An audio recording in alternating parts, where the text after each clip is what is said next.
Welcome to this lecture on fundamentals of transport processes. Previous 3 lectures I gave you some insight into dimensional analysis. I am sure most of you have done dimensional analysis before, but the objective of the previous 2 lectures was to give some physical meaning to those dimensionless groups that we get when we do dimensional analysis. So, now it is time to turn to how we are going to analyze transport processes in this course. Previously, when we looked at transport processes, we considered an equipment as a whole.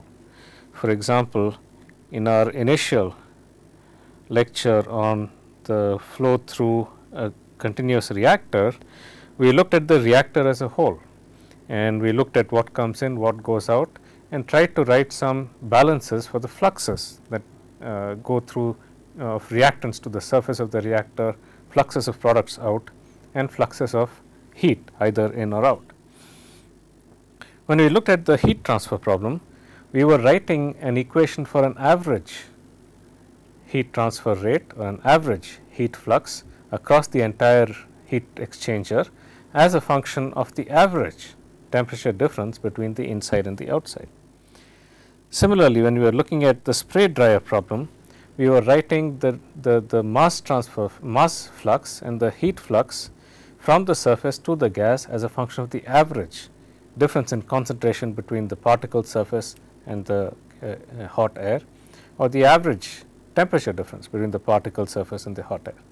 So, in that sense, we got correlations for various situations. Okay. For example, we got correlations for the flow in a pipe.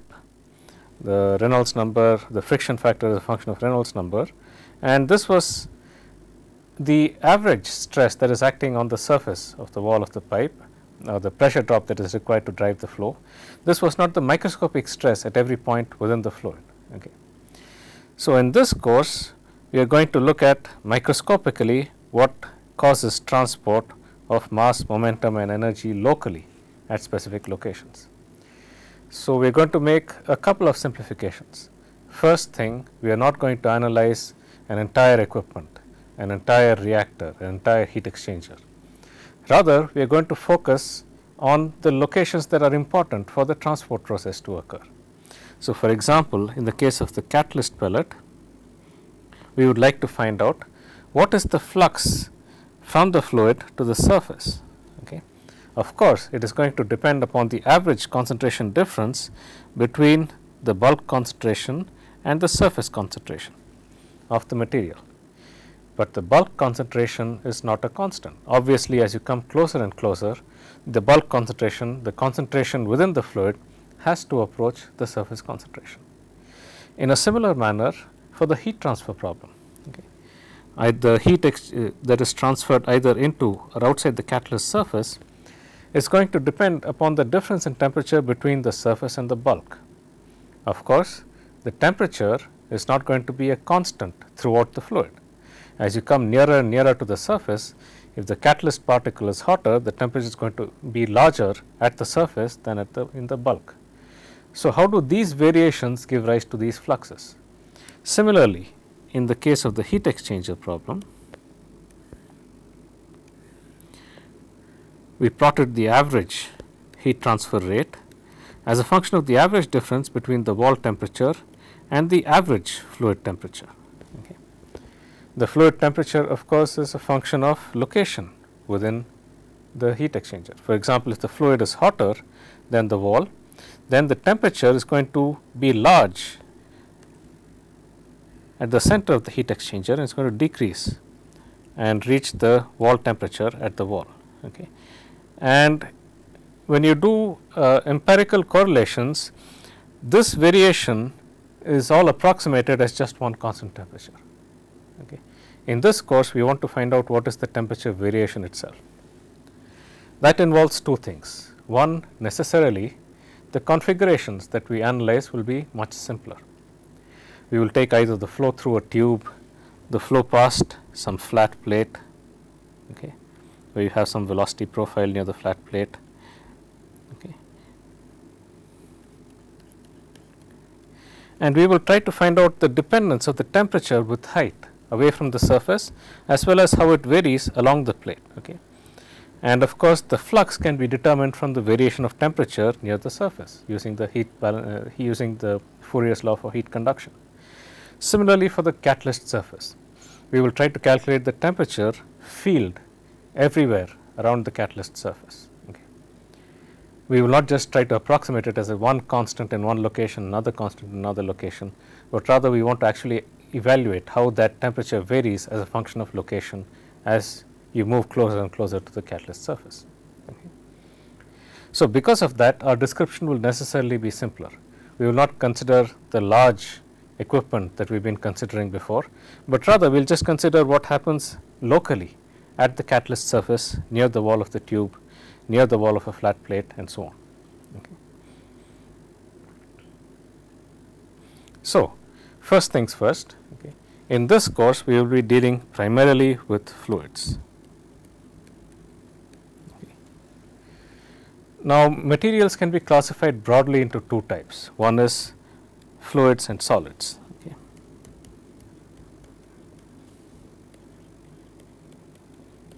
Okay.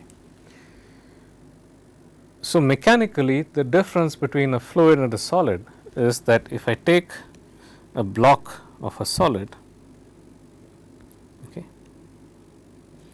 and I apply a stress or a force along the surface, that solid will deform for a little bit and then it will stop. Okay. So, it will deform a little and then it will stop, because the solid creates a resistive force that resists the force of deformation that is applied on the solid. Okay. If the solid were perfectly rigid, then it would not deform at all. Okay. But in general, it will deform for some time and then it will stop. Of course, if you increase the stress even further, it will reach a breaking point or a yielding point where there will be failure. Okay. But if the stress is small enough, it is going to yield for some time and then it will stop. Okay. A fluid, on the other hand, if you apply a stress on a surface, is going to continuously go on flowing. Okay.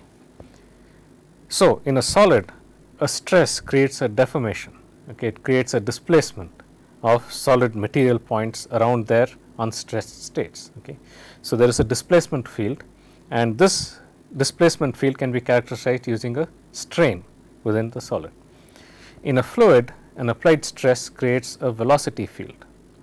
The fluid will deform continuously as long as the stress is applied. Okay. It is not going to stop until the stress is removed from the fluid. Okay. So, solids deform and then stop. A stress causes a strain deformation in the solid. Fluids continuously deform under stresses. Stress causes a strain rate in a fluid. Okay. And you must have be recalling the Newton's law for viscosity, which stress that the stress is proportional to the strain rate. Strain rate is difference in velocity divided by the distance. Okay. At the molecular level, the difference is because in a solid, all the molecules have fixed positions on a lattice. Okay.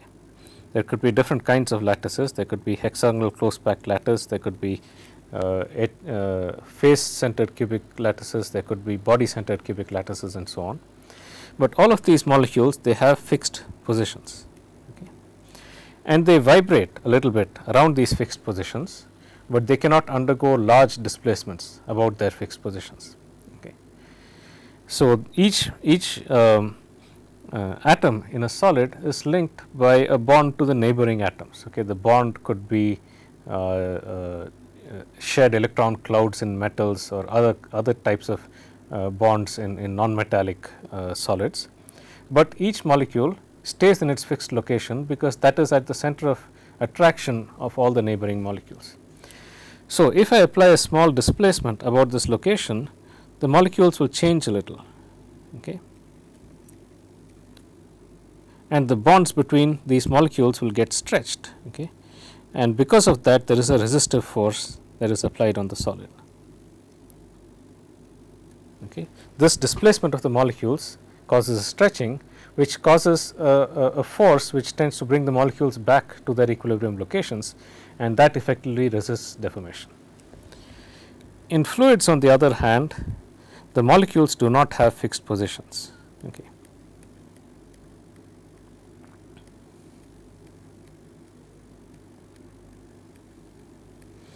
In fact, molecules in a fluid are in a state of constant thermal motion, and the thermal velocity, as you would know, is given by the equipartition of energy, square root of 3 kT by m.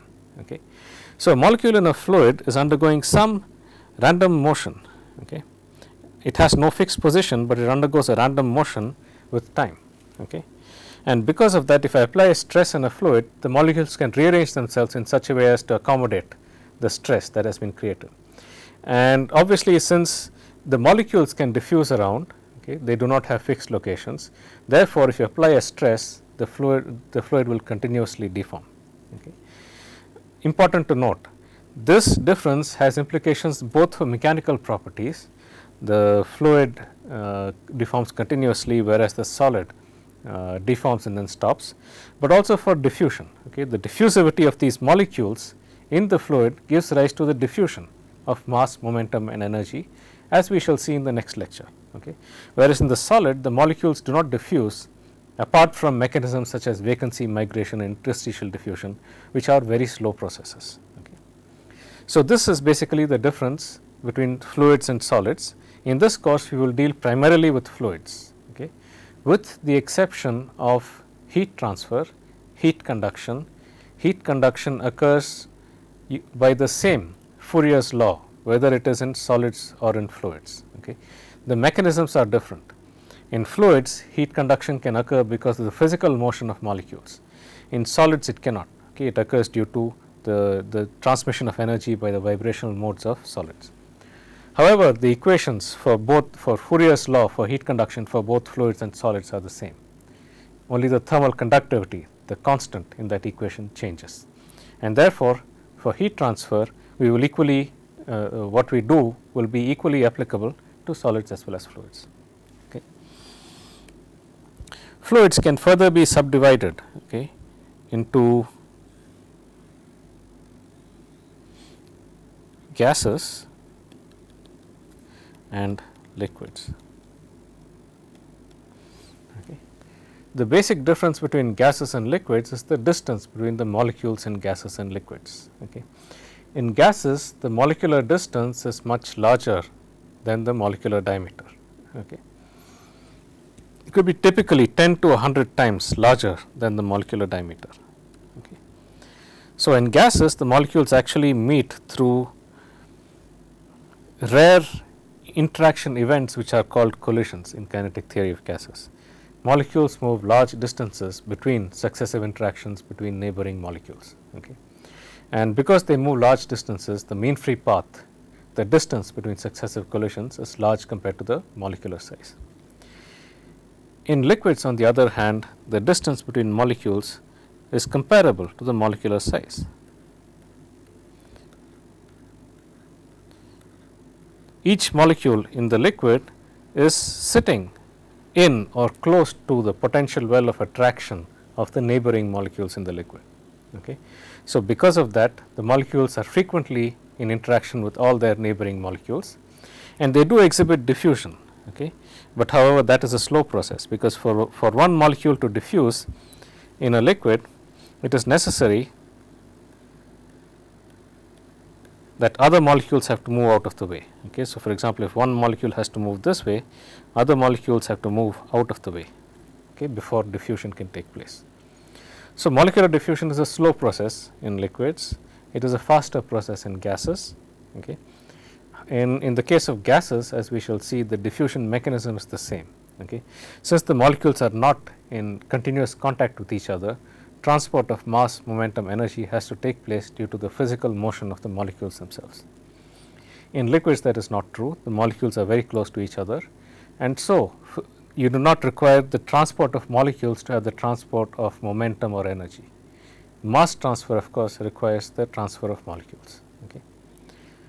Despite this significant difference in the density between liquids and gases, because the molecular diameter in gases is about 10 times because the mean free path in gases is about 10 times the molecular diameter, and the mean free path in liquids, or the distance between molecules in liquids, is comparable to the molecular diameter. The density of gases is approximately 1,000 times less than the density of liquids. For example, water has a density of about 1,000 kilogram per meter cubed, 1 gram per centimeter. On the other hand, gases, air typically has a density of about 1 kilogram per meter cubed or thereabouts. Okay. Despite this difference, the fundamental equations for diffusion end up being the same in both liquids and gases. Okay. In both cases, mass transfer, the flux of mass is related to the concentration gradient by the Fick's law. In both cases, the flux of energy is related to the temperature gradient by the Fourier's law. In both cases, the stress is related to the strain rate by Newton's law of viscosity. Because these laws are the same, the analysis that we carry out for liquids and gases will be the same. The laws are the same, the coefficients in those laws change. The coefficient of viscosity is going to be different for liquids and gases. Coefficient of thermal conductivity will be different in liquids and gases, and similarly the coefficient of mass diffusion will be different in liquids and gases. But the relationships between the fluxes and the gradients in the densities of those of the quantity which is being transported, those relations are the same, and so we will be able to treat both of these using the same relationships. In this course, we will make no distinction between whether the substance is a liquid or a gas. The equations that we derive will be the same for both. The only difference is that the coefficients in those equations will change when one goes from a liquid to a gas. Okay. Next, what is the description that we will use?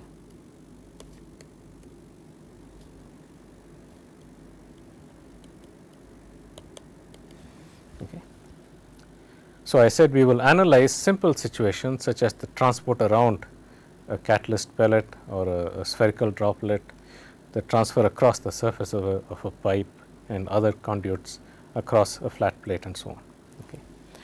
So, let us assume that have a catalyst pellet here. Okay. And we were looking at the heat conduction problem. The surface of the catalyst pellet had a temperature Ts, and the temperature far away was some other temperature T infinity. Okay. Of course, as you approach closer and closer, temperature is going to go from T infinity to Ts. Okay. And similarly, if I were doing a mass diffusion problem, the concentration would go from C infinity to Cs. Okay. So, in this course, we will use a continuum description where we define a coordinate system. Okay. The way that I have written it, the coordinate x is coming out of the screen towards you, and y and z are in the plane. Okay. So, this is a 3-dimensional coordinate system. Okay. And we will define temperature field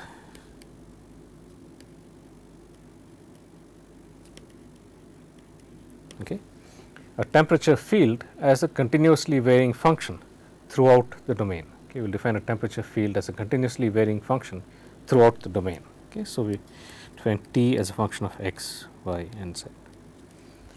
Okay. Similarly, if I were doing a mass diffusion problem, I will have a similar situation, except that at the surface I will have some surface concentration, and far away I will have concentration C infinity. Okay. But once again I would define a concentration field.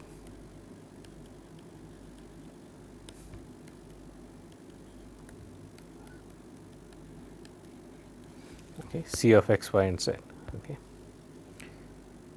And similarly, for a momentum transfer problem, for example, if I had flow through a pipe, for example, I would define a coordinate system z,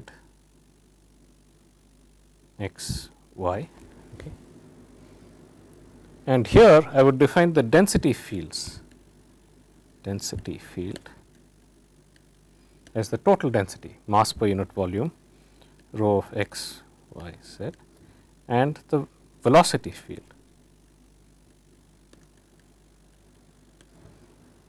Okay. Velocity field, velocity can be in 3 different directions. In this particular problem, if the flow is unidirectional, I will have only one component of the velocity along the z direction. In this particular problem, the flow is unidirectional. So, I will have only one particular component of the velocity. In general, you could have different components of the velocity. I have used here one component of the velocity for a particular reason. This component of the velocity is the velocity is in the z direction, but it could vary with respect to both the x and y directions. Okay. So, one component of the velocity can vary with respect to all three coordinates. Okay. So, density is a function of x, y and z, and each component of the velocity is also a function of x, y and z. Okay. A function, first thing, it is a single valued function. That means that at a single point in space you can have only one value for that function. So, at a fixed point in space you can have only one value for the temperature, one value for the concentration, one value for the density, one value for the velocity. Okay. So, that is the meaning of a function. Secondly, the function has to be smooth in the sense that the function has to be continuous and its derivatives have to exist. Okay. So, a function that is smooth can be any function. Okay. A function that is discontinuous will have one location at which it has multiple values. Okay. There is a discontinuous transition in the value of the function at one particular location. Okay. A function could be continuous, but its derivative could have two values. Okay. So, for example, in the case of the blue curve, as I approach this point from the left, I get one particular slope. As I approach it from the right, I get a different slope. Okay. So, the derivative is discontinuous at this point. Okay. In the present course, all of these functions will be continuous functions and differentiable. That means that derivatives also exist. Okay. So, they are smooth functions, single valued functions throughout the domain. Physically, what is the meaning of this field, this function? Okay. First of all, it is varying continuously along the x, y and z directions. Okay. So, we have a picture where we are describing the temperature, the density, the concentration by these functions which are varying continuously in all three directions. Okay. But a real fluid has molecules in it. Okay. So, it is not just a continuous function, it actually has molecules which fluctuate about, okay, and the density within a control volume is the number of molecules in that volume divided by that volume itself. Okay. So, how do I define the density field?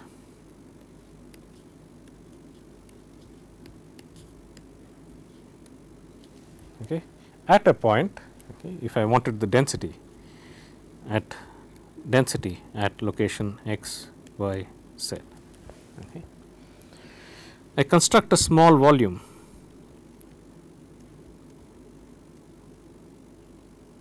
okay, around this location x, y and z. Okay. Around this point x, y and z, I construct a small volume delta V. Okay. And I find out how many molecules are within this volume delta V. Okay. So, the total mass within delta V is equal to the number of molecules times the molecular mass, okay, where n is the number of molecules and m is the mass of one molecule. So, the density is defined as the number of molecules times the mass of a molecule, total mass within this volume divided by the volume delta V itself. Okay. This is for a small volume. So, this is in the limit as delta V goes to 0. Okay. So, formally this is the definition locally of the density. Okay. So, I take one particular location x, y and z, construct a small volume around it, find out the number of molecules in that volume, and as I shrink that volume, make it smaller and smaller, I measure the mass within that volume divided by the volume itself. In the limit as the volume goes to 0, the number of molecules and the mass of the molecule, the total mass will go to 0, the volume will go to 0, but the ratio will not go to 0, it will go to some constant value which is only a function of that location. It is not a function of the size of the volume in the limit as the size of that volume goes to 0. Okay. So, that is the formal definition of the density.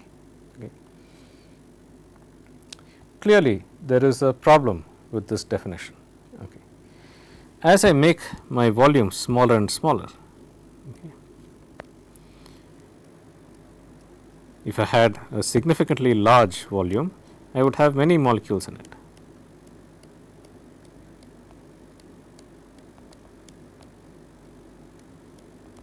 But as I make it smaller and smaller, I might have just a few. Okay. And these molecules are in constant random motion. Okay. So, they may come into the volume, they may go out of the volume. Okay.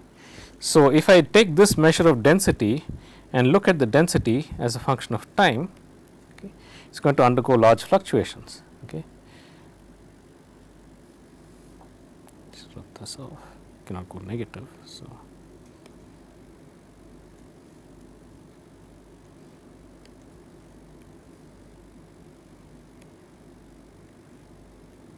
you will undergo fluctuations in time.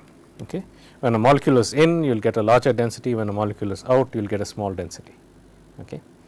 So, obviously, this volume cannot be as small as a molecular size or even a mean free path. Okay.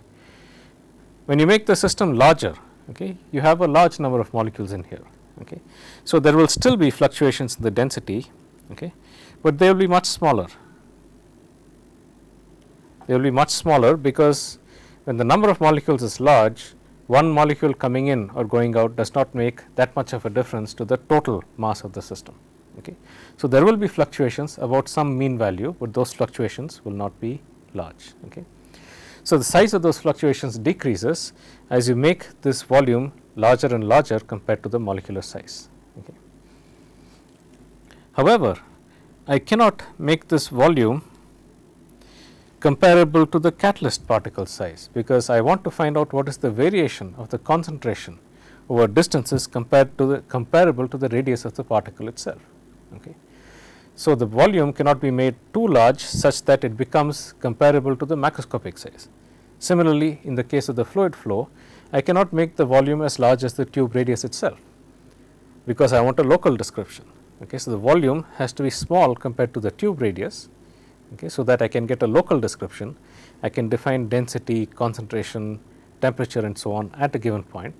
So, it has to be small compared to the size of the characteristic length scale of the system that we are considering. At the same time, it has to be large compared to the molecular size, otherwise you will have large fluctuations. Okay. So, what is the micro scale in this case? The molecular size in the case of liquids, or the distance between particles, the mean free path in the case of gases. In the case of liquids, we know that the diameter of, let us say, hydrogen molecule is approximately 1.38 angstroms. Okay. The diameter of oxygen is approximately 3.8 angstroms. Okay. The diameter of water is about half the diameter of an oxygen molecule. Okay. So, therefore, in the case of liquids, this size has to be large compared to this angstrom level or nanometer level molecular size. Okay. However, it has to be small compared to the macroscopic size. Okay.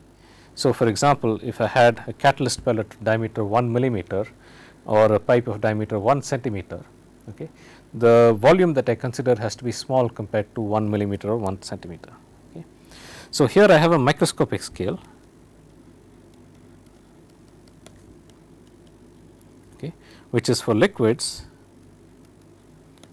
It is about 10 power minus 9 to 10 power minus 10 meters. Okay.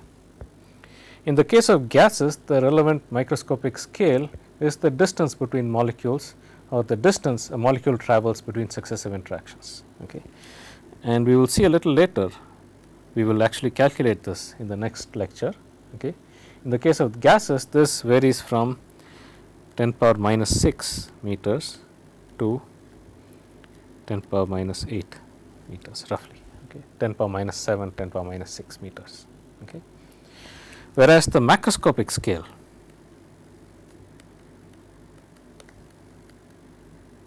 is 1 millimeter, okay, which is 10 power minus 3 meters, to let us say 1 meter, which is 1 meter. Okay. So, in between this microscopic scale 10 power minus 6 to 10 power minus 8 for gases and 10 power minus 9 to 10 power minus 10 for liquids, and this microscopic scale, we have a sufficient range of scales in such a way that we can define average quantities. Okay. So, if I plot the averaging volume, the averaging length scale for the averaging as a function of density, okay, this is about 10 power minus 10 and this is about 10 power minus 3 in meters. Okay. So, at 10 power minus 10 I will get large fluctuations because a molecule may be inside or outside. Okay. As this becomes larger, but still smaller than the macroscopic scale, the density will converge to a constant value. Then as it becomes still larger, I am actually, I will start getting variations again, because I am actually averaging over real concentration variations within the system.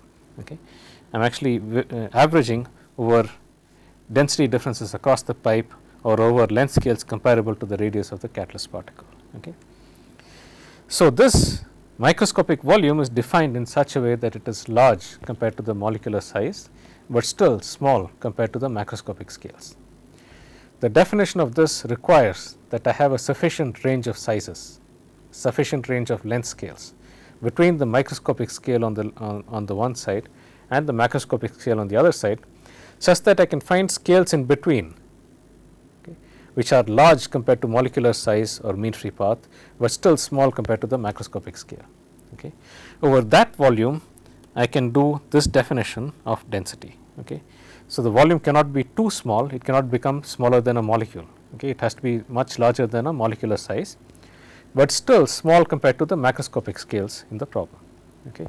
If I define my volume in that range and I draw a volume around a point, count the total mass within that, divide by the volume. In the limit as this goes to 0 in comparison to the macroscopic scales, but is still large compared to the molecular scales, I will get a constant value for the density as I vary the size, so long as it is large compared to the microscopic scale, but still small compared, large compared to the molecular scale, but still small compared to the microscopic scale. In this range, I will get a constant value. That is defined as the density at that particular location in the continuum approximation. Okay. So, that is the physical meaning of the density field. Okay. At each location, I draw a volume, find the mass in that volume, divide by the volume. In the limit as that volume goes to 0 compared to the macroscopic scales, but is still large compared to the molecular scales, I can define a density. If my system size is very, very small, if my system size is comparable to the molecular scales in nanotechnology applications, for example, in that case you cannot define a continuum density. Okay. And as we shall see in this course, once you can define continuum fields, then you can do some pretty complicated analysis with those continuum fields. If the molecular size is not small compared to the macroscopic length scales, you do not have that, and you have to consider the system as a collection of discrete particles. Okay. So, this is the definition of the density field.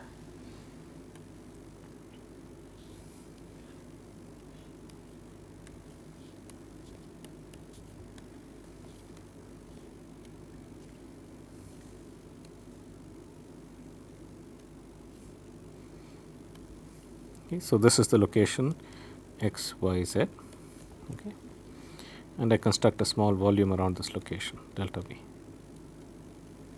Okay. There is the volume delta V, and then I take the limit as delta V goes to 0. Okay.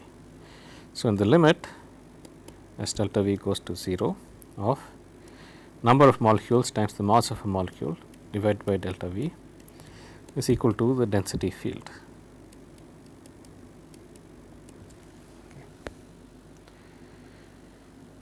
How about the velocity field? Okay. So, let us just take for example the velocity in the x direction. Okay. So, in this differential volume,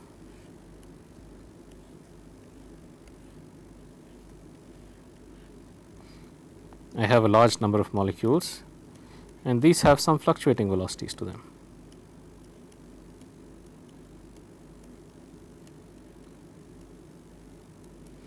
Okay.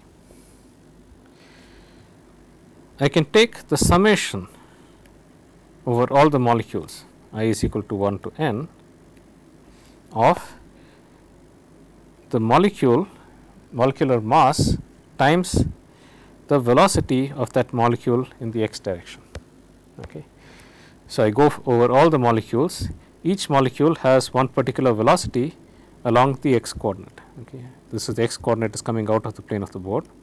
I take the component of the velocity along the x direction for each of these molecules. Okay. I add them all up, okay. Add up all the x components of all the molecules within this differential volume, okay. Divide by the volume, and I take the limit as delta v goes to 0. Okay. This is equal to the momentum density. This is the mass times the velocity, that is the momentum, okay, summed over all of the molecules divided by the volume. So, this is the momentum density. This is rho times the momentum density ux. Okay. Okay. So, this is the density times the velocity in the x coordinate, and the velocity ux is determined as rho ux divided by rho. Okay. So, the the ratio of the momentum density defined in this manner over all the molecules divided by rho is given is the velocity. Okay. If the molecules had purely fluctuating velocities, okay, they have equal probability of having velocities in the plus x direction and the minus x direction. In that case, this mean velocity in the x direction will be identically equal to 0. Okay. It is only if there is some net flow that the molecules are biased towards the velocity in one direction or the other, only then will you get a non-zero velocity ux. Okay. Similarly, one could do this for the other components of the velocity as well. Okay. I could define rho uy is equal to limit as delta v goes to 0 of summation I is equal to 1 to n of m times vy, where v is the molecular velocity, okay, this divided by delta v. Okay. And then you could define ui is equal to this divided by the density. The density field I have already calculated over here. Okay. So, that is how you define the components of the velocity, okay, the mean velocity. Okay. Similarly, rho uz is equal to limit as delta v goes to 0 of summation of m vz by delta v. Okay. However, I do not really have to think of it in this manner. Okay. I could very well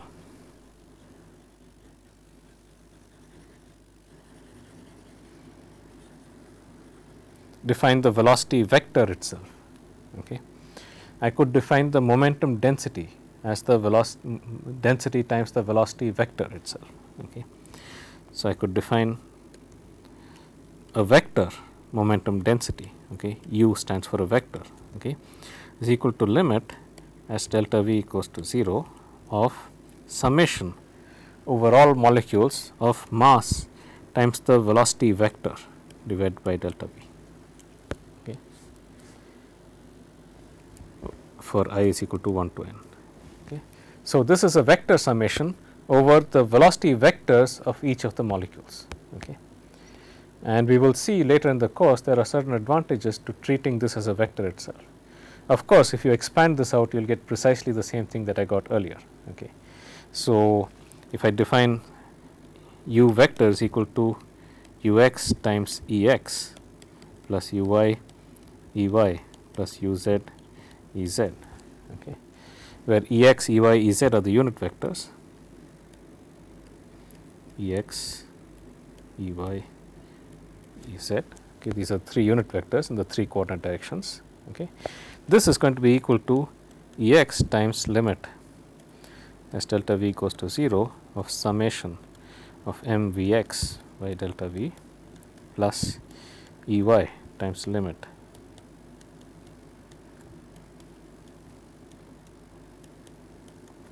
plus E z.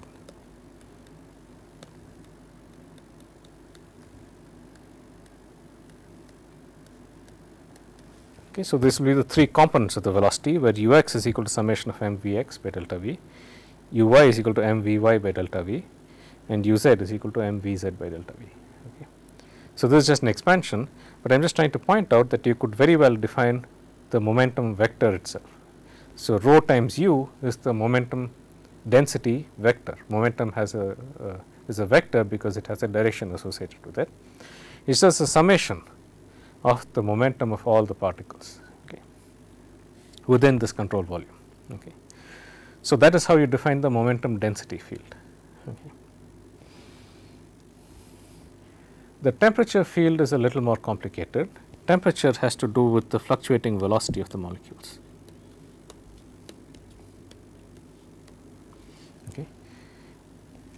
Now, if you had a control volume, okay, in which you had, let us say, a monatomic gas, okay, so that it had only translational degrees of freedom,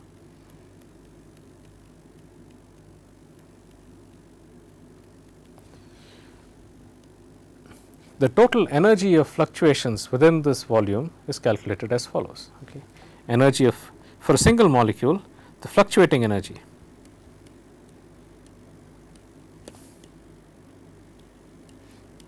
if it had only translational degrees of freedom, would be equal to m times v minus the average velocity square. Okay, this is the kinetic energy of the velocity fluctuations alone. Okay. There is a kinetic energy associated with the mean motion, okay, and then if you subtract out the kinetic energy of mean motion, you get the kinetic energy of the velocity fluctuations. Okay. So, this is the fluctuating energy of a single molecule. The fluctuating energy density is calculated by summing this over all of the molecules. Okay.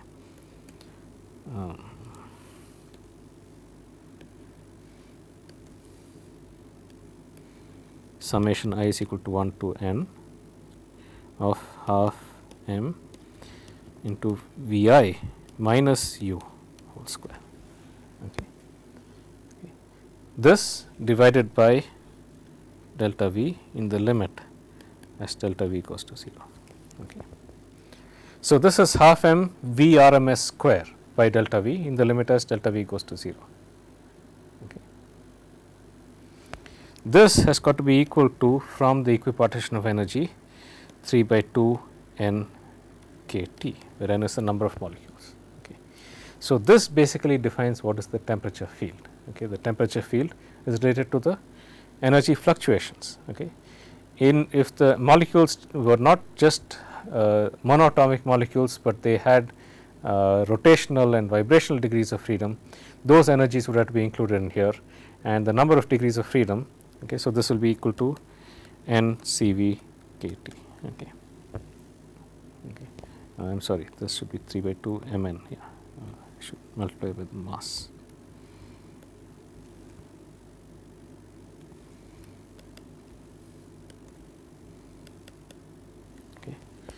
The mass of a molecule times the number of molecules is just the mass density. Okay. So, this is equal to rho CV T, okay, where 3 by 2 n k is the CV for the system. Okay. Yeah. Just remove the k here.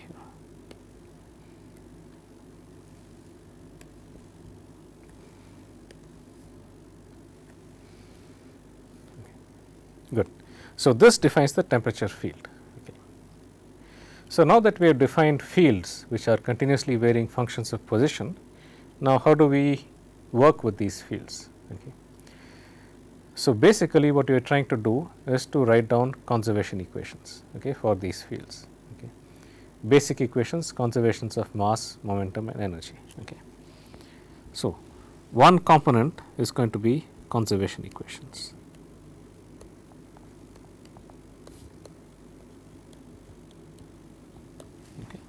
For example, for a differential volume,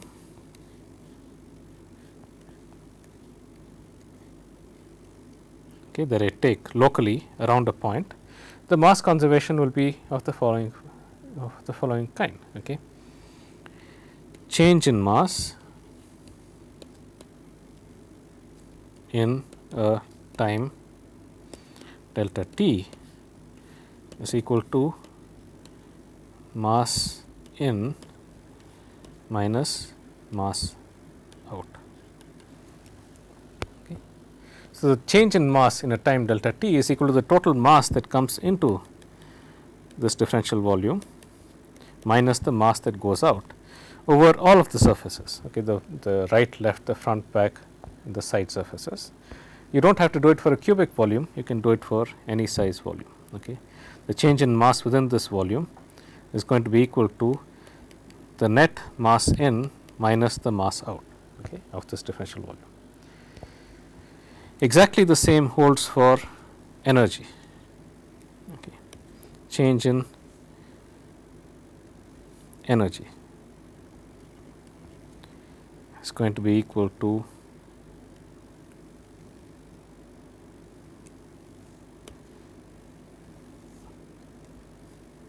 energy in minus energy out. Okay. The change in mass in a volume is going to change the concentration locally, change in energy is going to change the temperature locally. Okay. For momentum transfer, we use a slightly different form of the balance. It comes out of Newton's laws of motion. Basically, what it says is that the rate of change of momentum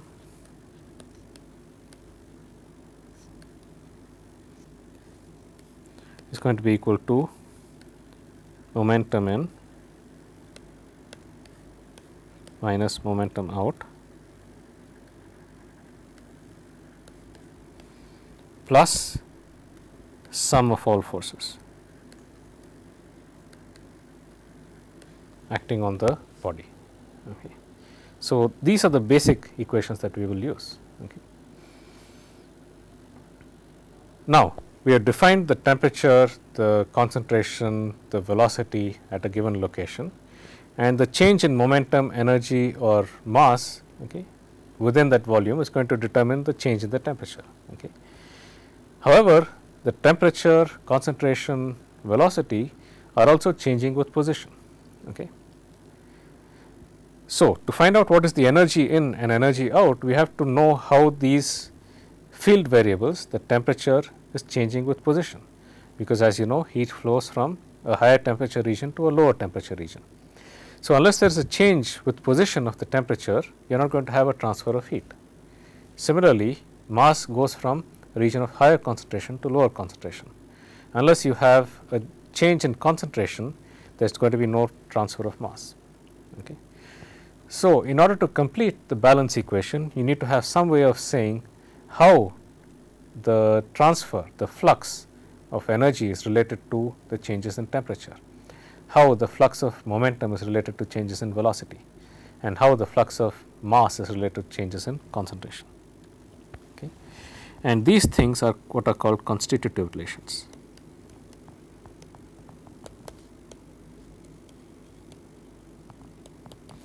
Okay. We have already seen these constitutive relations. We saw, for example, Fick's law for diffusion across a surface, a slab of fluid.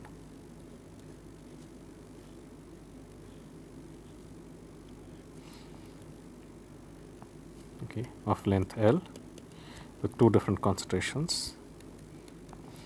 Okay, J was equal to minus d delta C by L. Similarly, Fourier's law for heat conduction, similarly Newton's law for viscosity. Okay. These were written for a slice of fluid. Okay. In this particular case, we would like to apply these same constitutive relations to small volume, differential volumes in the limit as that volume goes to 0. So, these constitutive relations are going to be written locally at these positions, okay, for each differential volume. Okay. So, if I did the same thing, okay, for a volume of infinitesimal thickness in this direction, say delta y, okay, J will be equal to minus d times delta C by delta y. Okay. And as I make this thickness delta y smaller and smaller, in the limit as delta y goes to 0, I get dC by dy. Okay. So, this is the first derivative of the concentration with respect to the flux. Okay. This is the flux in the y direction. Okay. Note here, I have used a derivative with this partial sign. Okay. What does this mean? This means that I am taking the derivative with respect to y, keeping the other coordinates a constant. X is a constant, z is a constant, time t is a constant. Okay. At a given time, I go from location y to location y plus delta y, okay, keeping x and z a constant, find the variation c as I move. Okay. That difference divided by delta y is the partial derivative. Okay. It implies that x is equal to constant, z is equal to constant, and t is equal to constant. So, this is the flux in the y direction. Similarly, I could define a flux in the x direction, minus d partial c by partial x, and in the z direction. Okay. What about if I had variations in all three directions simultaneously? In that case, I will get a flux vector is equal to E x times j x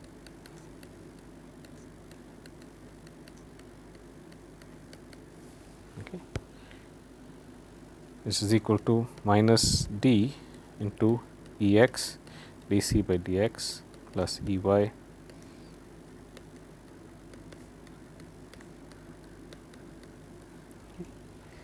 So, the point I am trying to get at is that in this particular case, since we are dealing with variations in all three directions simultaneously, we will get partial derivatives in the equations of motion, and those equations of motion will therefore become partial differential equations. Okay. So, locally we will do a balance at a given point in the equipment, okay, and get a partial differential equation which tells us how the variation in temperature at that point is related to its gradients and so on around that point from a conservation condition as well as from a constitutive relation. Okay. So, this gives us the variation at a point. Now, we have to find the variation over the entire system, okay, and that is a process of integration. Okay. So, for example, if I had a curve in just one dimension f of x as a function of x, okay, the derivative at a point gives me only the variation of this function at that particular location. If I want the change in function across a distance x, I have to take the derivative and then integrate that over that two intervals. Okay. So, there are two processes here. One is formulating the conservation and constitutive relations themselves, which lead to partial differential equations, and the other is using that to solve the problem. Okay. So, these partial differential equations we will use in conjunction with what are called boundary conditions in order to solve the problem. So, the boundary conditions basically will tell us what is the concentration of the surface, what is the concentration far away, what is the density and velocity at the wall of the tube, and what is the pressure difference across the two ends. So, those conservation equations together with constitutive relations, which give us partial differential equations with boundary conditions, will be solved to get the variation across the entire system. In the case of linear ordinary differential equations, there is a simple way to solve it. Okay. You are guaranteed there is a solution and that is unique. In the case of partial differential equations, there are no recipes, no algorithmic ways of solving them. Okay. Solution of these is coupled with a physical understanding of the system. Okay. What we will do is we will look at various different regimes. One is where diffusion is dominant, the other is where convection is dominant. Try to simplify the problem to the extent possible, okay, and try to get a solution which captures the essence, okay, of the physical processes that are going on without trying to be exact or accurate. Okay. These partial differential equations can also be used in computers to get complete solutions, okay, but that is not our objective here. The formulation as well as the physical insight which will tell us physically how solutions change as different effects which balance each other become larger or smaller. Okay. How those balancing of those effects is related to the terms in the differential equations. That will be the objective of the present course. Okay. So, basically I will try to give you a physical connection between the equations themselves and the physical processes that are going on in the real system. Okay. Next lecture I will start off on diffusion. Okay. This is important because, as I said, there are two mechanisms, one is convection and one is diffusion. Okay. Convection is just transport due to the mean flow. Okay. Diffusion is what gives us the constitutive relations, okay, which tell us how the fluxes vary with changes in concentration and so on. Okay. These kinds of relations are diffusion relations. Okay. They tell us how various fields vary as you change various quantities. Okay. Next lecture we will get a physical understanding of what is exactly the meaning of diffusion, why diffusion happens, can I estimate what those diffusion coefficients are just from simple physical arguments. Okay. This will give us a deeper physical understanding of the diffusion process itself, okay, both in liquids and gases. Okay. Once we have done that, then we will use these balance conditions, okay, the balance of both mass, momentum and energy, in order to find out equations for variations in one direction and then solve them for those variations in that one direction. Okay. So, we will start on diffusion next class, okay, and we will go on to solving real problems after we get a brief overview of diffusion and the physical mechanisms therein. So, we will see you next time.